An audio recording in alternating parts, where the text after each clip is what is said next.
Good morning student. मैं Diwakar Vikram Singh चंद्रभारत Singh inter college में आप सभी का स्वागत करता हूं। जैसा कि आप सभी लोग जान रहे हैं कि इस समय कोविड-19 बहुत ही हावी हो गया है, न केवल इंडिया में ही बल्कि पूरे विश्व में। तो आप सभी लोगों से यही गुजारिश है कि घर पे रहिए, सेफ रहिए, बाहर ना निकलिए, किसी के संपर्क में ना आइए। और साथ ही साथ जो आपकी पढ़ाई विद्यालय में हो रही थी वो अभी भी जारी की जा रही है। मैं आज आप लोगों के बीच में एक टॉपिक लेके आया हूँ जिसे टेंस कहते हैं। आप पिछले कक्षाओं में या जो 12 वाले हैं वो तो 11 में पढ़े होंगे, 10 में पढ़े होंगे, सभी लोगों ने पढ़ा है। लेकिन मैं ट्रिकी मेथड से बताऊंगा कैसे पहचाना जाता है। कहीं अगर सेंटेंस लिखा हुआ है तो आप कैसे पहचानेंगे ये कौन सा टेंस है, मैं वो आपको बताऊंगा। चलिए शुरू करते हैं। सबसे पहले जानते हैं टेंस है क्या वास्तव में। एक बड़ी ही परिभाषा उसकी है और उसमें लिखा हुआ है speed of time is called tense, यानी कि समय की जो गति होती है वही टेंस कहलाता है। और एक और परिभाषा मैंने लिख दिया है यहाँ पे, tense is the time described by a verb shown by its grammatical form. और हिंदी में जब हम इसकी बात करेंगे तो जिस कार्य को करने पर, हम जो भी कार्य करते हैं उसके करने पर जब कार्य के होने का समय पता चलता है तब उसे हम टेंस कहते हैं। टेंस को हिंदी में हम लोग काल कहते हैं। आप लोगों ने आम भाषा में सुना भी होगा कौन सा काल चल रहा है, भूतकाल चल रहा है, वर्तमान काल चल रहा है, भविष्य काल चल रहा है। तो टेंस तो आप जान चुके हैं टेंस क्या है। टेंस मेन रूप से 3 प्रकार के होते हैं। पहला प्रेजेंट टेंस है, दूसरा पास्ट टेंस है और तीसरा फ्यूचर टेंस है। अब हम प्रेजेंट टेंस की चर्चा करते हैं। प्रेजेंट टेंस में present indefinite tense, present continuous tense, present perfect tense, present perfect continuous tense, ये इसके प्रकार हैं। ठीक ऐसे ही पास्ट में भी है, यानी जो चारों प्रकार आपको बताए जा रहे हैं उन सभी में केवल आपको नाम जोड़ना है। प्रेजेंट में मैंने प्रेजेंट इंडेफिनिट जोड़ा है, ऐसे पास्ट में होगा हम वही चारों फॉर्म यहाँ भी लिखे हैं पास्ट वाले फॉर्म में और फ्यूचर वाले में भी वही लिखे हैं। तो हम पास्ट में past indefinite, past continuous, past perfect और पास्ट परफेक्ट कंटीन्यूअस। ऐसे ही फ्यूचर में है future indefinite tense, future continuous tense, future perfect tense और फ्यूचर परफेक्ट कंटीन्यूअस टेंस। तो ये तो इसके प्रकार होते हैं। लेकिन कभी कभी क्या होता है कि लिखा होता है और हम समझ नहीं पाते ये कौन सा टेंस है। तो कुछ ट्रिक आप लोग याद कर लेंगे। मैं 5-6 मीनिंग अभी आपको लिख के दिखा रहा हूं, वही 5-6 मीनिंग आप नोट कर लेंगे और नोट करने के बाद फिर अभी देखते हैं कितने आसानी से हम पहचान लेते हैं।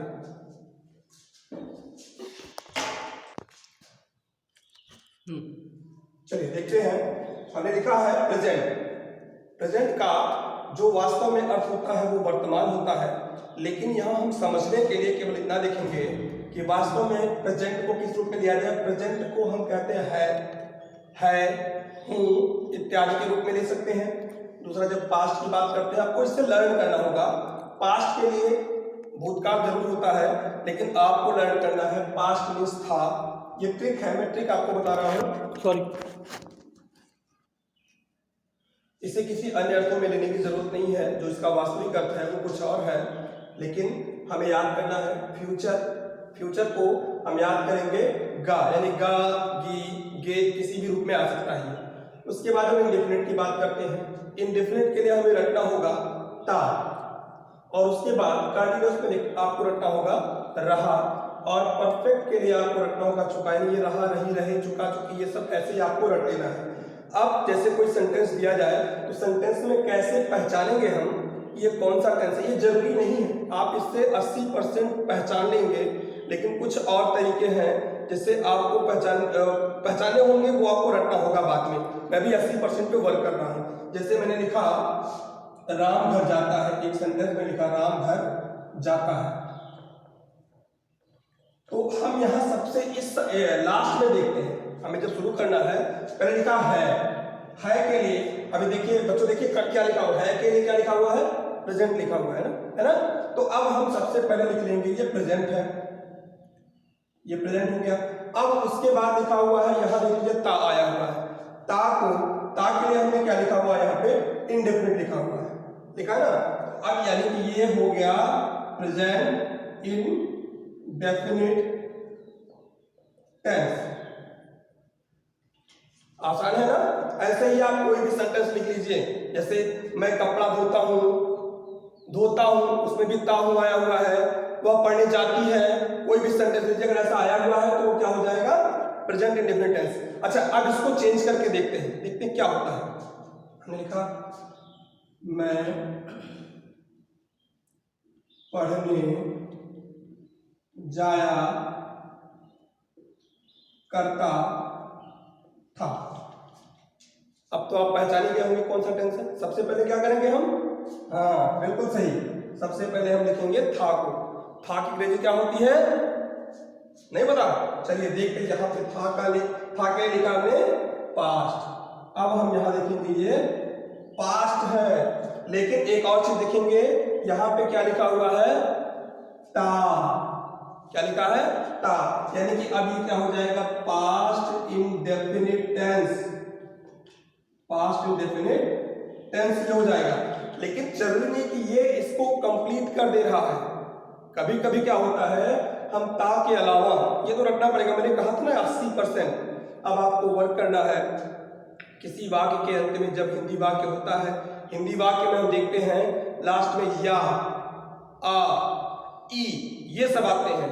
तब जब या, आ, ई है, जैसे मैंने कहा मैं पढ़ने जाया करता था, अब मैं बोल दूं मैं पढ़ने गया, उसमें क्या आया लास्ट में, या आया, तो ये आपको रखना पड़ेगा 20% में ये। अब जब या, आ, ई आया तो उस कंडीशन में हो जाएगा आपका ये पास्ट इंडेफिनिट टेंस। क्लियर। अब देखते हैं, मान लीजिए कोई और सेंटेंस लिखते हैं, आप सारे सेंटेंस लिखते जाओ, ठीक है ना। मैं राम घर जा रहा है, मैंने कहा रहा है।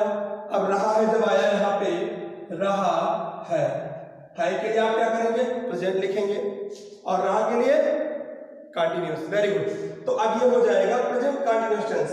ऐसे ही मैं खाना बना चुका था, खाना बना चुका था।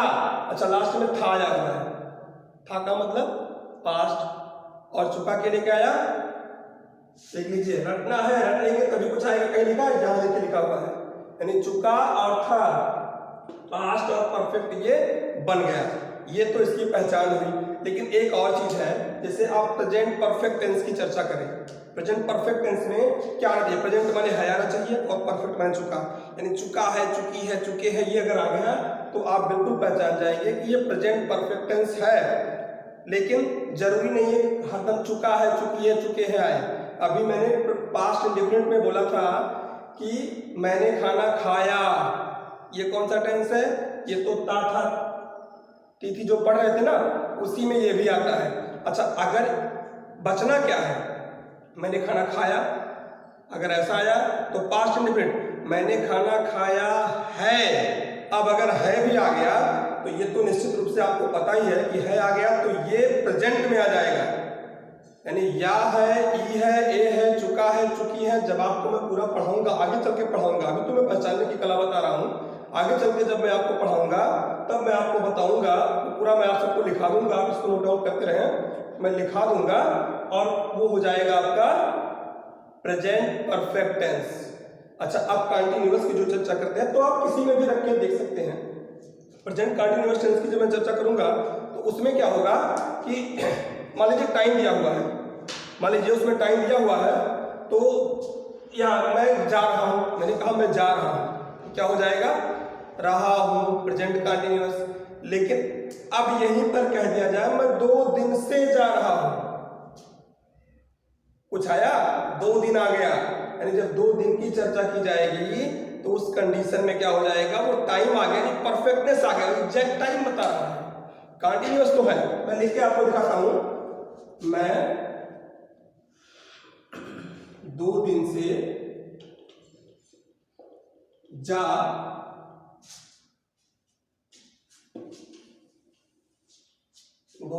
रहा हूं। अच्छा, एक तो ये हो गया, दूसरा मैं जा रहा हूं, मैं जा रहा हूं, दोनों में अंतर क्या है। इसमें देखिए 2 दिन से टाइम दिया हुआ है, यानी कि ये रहा है, रही है, रहा हूं, आया है, तो प्रेजेंट कंटिन्यूअस जरूर है, ये प्रेजेंट कंटिन्यूअस है, लेकिन एग्जैक्ट को परफेक्टनेस ला रहा है, ठीक है ना। परफेक्टनेस यानी कि टाइम दिया तो परफेक्ट भी बीच में आप डाल दीजिए, ये हो जाएगा प्रेजेंट परफेक्ट कंटीन्यूअस टेंस। लेकिन बच्चों आप इसमें देख पा रहे हैं मैं जा रहा हूं, कोई टाइम नहीं है, इसलिए ये हो जाएगा प्रेजेंट कंटीन्यूअस टेंस। समझ में आई बात? आप जितने भी मैंने भी लिखा था, आप किसी भी सेंटेंस को लिखिए और लिखने के बाद तुरंत आप उस पर अप्लाई करिए। समझ में नहीं आएगा तो आप कमेंट करिएगा या मेरे नंबर पे आप मुझे फोन करिएगा, मैं क्लियर कर दूंगा। मेरा नंबर है 9918475223। वीडियो को आप चाहे तो पॉज कर लें, पॉज करने के बाद फिर से उसको देखें। लेकिन अब देखते हैं कैसे उसको हम सेंटेंस में अप्लाई करते हैं।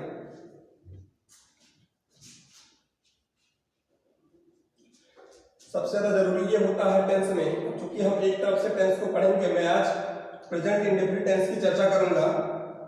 प्रेजेंट इंडेफिनिट टेंस में सेंटेंस जब हम बनाते हैं तो सेंटेंस के लिए सबसे ज्यादा जरूरी क्या होता है? सबसे पहले आपको लिखना होता है सब्जेक्ट, उसके बाद क्या लिखना होता है? वर्ब, उसके बाद अदर वर्ड। अदर वर्ड मैं इसलिए लिख रहा हूं क्योंकि इसमें ऑब्जेक्ट भी आएगा, ऑब्जेक्ट के अलावा कुछ कॉम्प्लीमेंट आएंगे, तो मैंने अदर वर्ड यहाँ पे लिख दिया। अच्छा अब देखिए सब्जेक्ट में, वैसे तो ये बड़ा लंबा चैप्टर है, सब्जेक्ट की बात करेंगे। सब्जेक्ट काफी लंबा होगा जो मैं आपको अगले वीडियो में बताऊंगा। सब्जेक्ट में, वर्ब में, अदर वर्ड में, सब में मैं आपको बताऊंगा कितने ये कहाँ तक जा सकता है। नाउन भी आएगा, प्रोनाउन भी आएगा, जीरन भी आएगा, ये सब आपको बाद में बताया जाएगा। लेकिन अभी मैं आज महाभारत देख रहा था, तो महाभारत में दिखाया सबसे पहले कौन आया? सेना आया, उसके बाद राजा आया। सेना कौन है? सहायक है ना। इसका मतलब जो सेना है वो सहायक है और राजा मुख्य है। पहले कौन आया? सहायक आया।